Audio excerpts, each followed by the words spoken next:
Let's look at this Hey guys, this I'm in Chinese Chengdu, thing, and then I'm gonna China, blast off. and I'm walking down the road and I put my foot on a manhole and it wobbled and I thought, whoa, that's super dangerous. My wife actually told me of a hotline that you can call here, a local government number, and they take all complaints or feedback, queries, questions, anything that's dangerous on the street, and they'll get onto it and they'll try and fix it as quickly as possible. So I'm calling 12345 right now. Hello, 你会说英文吗?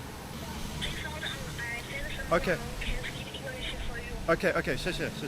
Okay, 33 seconds the lady picked up when I called. You know, in Australia, if I called my local council, it would take minimum 30 minutes to get any human on the phone. What happened here, sir? Yeah, there's a manhole, an inspection pit, and this one is broken. So when somebody walks on it, maybe they fall in. Excuse me, sir. We will report this situation to the associate department of the government. How long will it take to fix it? I cannot say for now, so how long it takes. Yes. But this is an emergency. We will use the emergency channel. It only took them 3 hours to not only respond and get on it, but someone came out and actually properly started documenting it, looking at it, photographing it, and cordoning it off so it's safe for people here. No way. Look at this. They completely replaced it. They made it circular. It used to be a square. Freaking heck, I can't believe this. That's 10:12 a.m. the next day. I am just blown away by the... Part of the reason why it's super efficient is because the system works off of this hyper efficient process, whether it be elevating through the ranks of the party or even when it comes down to like local governance, all the way down to like individual people that work in sanitation or even cops. There is a system that requires immediate feedback where that you can literally have, if you have like a bad altercation with a police officer, you can just up or downvote them. It's one of the craziest things I've ever seen. It's dope. It's not like a social credit thing. I don't know why people say that. How do people stop from abusing that system? I actually don't know. That's the first thing that Will brought up as well. Will was like, if we had that in America, people would be spamming that shit. You know what I mean? And I was like, damn, you're not wrong. I feel like they would. You're kind of right. Like, I feel like Americans would be just like, there's a reason why in Japan, Google reviews are super airtight versus in America, it's botted to oblivion and you can never trust like a 5-star restaurant being a decadent dining experience. Whereas if you go to Japan and you get to like 3.5 stars and above, it's probably going to be one of the best meals you've ever had in your life. And I just don't know why Americans operate like that. I mean, the Google reviews in Japan also are like, there was no pencil on the ground outside, 0 stars. In Japan, that shit is so taken so seriously that if you were to actually give someone 0 stars, there are stories of like people tracking down the person that gave a bad review and either suing them or beating their asses. There are shop owners that will literally chase down the person that gave a bad review. Sometimes both. You actually believe that? Wait, what do you mean? I have seen news reports on this. So yes, I have seen Japanese local news reports on people suing bad reviewers, like finding who they are and then suing them for defamation. It's real. It's like they don't go around with that at all. There's a podcast called Secretly Incredibly Fascinating that talked about how China's social credit is just totally made up and is based on fears in the US treading towards that direction. No, the social credit structure was provincial and it was like, it was put forward in different provinces and it's not utilized across the board. It's not a national system and it doesn't even exist in the provinces that they utilized it at all. They also don't even have debt like we do. Like we have a credit system in America that's built around debt, but they don't have that same debt structure. So they can't even do like a credit system in the same vein at all. Says you lemon boy. No, I mean, it's funny to be like social credit, all this stuff. Like I meme about it all the time, but there were different provinces where they tried to do like a pilot program for it. And then they just didn't do it. I was also watching land ownership structure in Singapore versus Hong Kong. Yeah, remember like 5 years ago when USians were freaking out about the Chinese social credit system that didn't exist? There's been a widespread misconception. Oh yeah, even Wikipedia openly says it now. which is ironic because we here in the West are trying to create a digital identification structure. Citizens will be on their best behavior because we'll be constantly watching and recording everything that's going on, says Larry Ellison. Yeah, Palantir is trying to design that structure.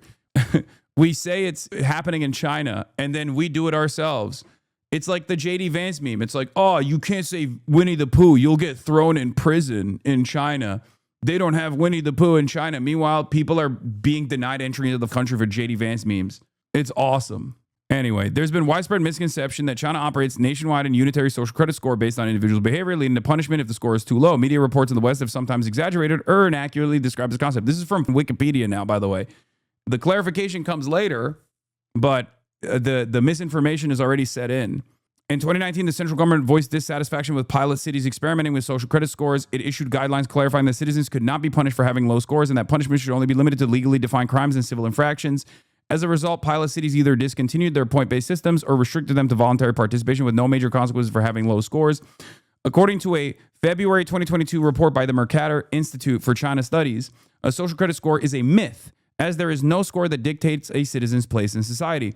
The origin of the concept can be traced back to the 1980s when the Chinese government attempted to develop a personal banking and financial credit rating system, especially for rural individuals and small businesses who lack documented records. The program first emerged in the early 2000s, inspired by the credit scoring systems in other countries, the United States of America. The program initiated regional trials in 2009 before launching a national pilot with 8 credit scoring firms in 2014. And then it was packed up. So the Nelk Boys actually went to China before I went to China. Well, not all of them, because Steiny couldn't go into China. He was denied entry. But the rest of the Nelk Boys actually went to China. They have a pretty solid understanding of how things work. Oh, here, this is the one I saw. I kind of said I would never go to China. For what reason? I just didn't know about the political climate there. When you go through the border and it's like, does my name pop up and it shows that like we've done shit with Trump and like you can't do anything here. Like if you fuck up and you go to jail, like we don't have any power here, bro. Okay, but so from the outside looking in, because you guys were posting stories and like you guys were partying. Right. That's why I initially didn't want to go to China. But conclusion about China is this: you can't do one thing there. You cannot talk about the government. That's it. Yeah, the video I saw was him basically saying everything else is chill. No, it's not. It's not necessarily wrong. I think it's the Nelk Boys. So obviously they're not giving the best possible. Like they haven't developed the best possible understanding. But there is some validity to the way he is describing it. It's not even. It's something that I would say is the most like brain breaking aspect of like regular Chinese existence as a Westerner, because we have this social libertarianism in the West, 100% in comparison to the way things work in China. And that is basically don't talk about the party, don't talk about individual leaders within the party, but you can talk about policy all day, every day. You can talk about policy all day, every day.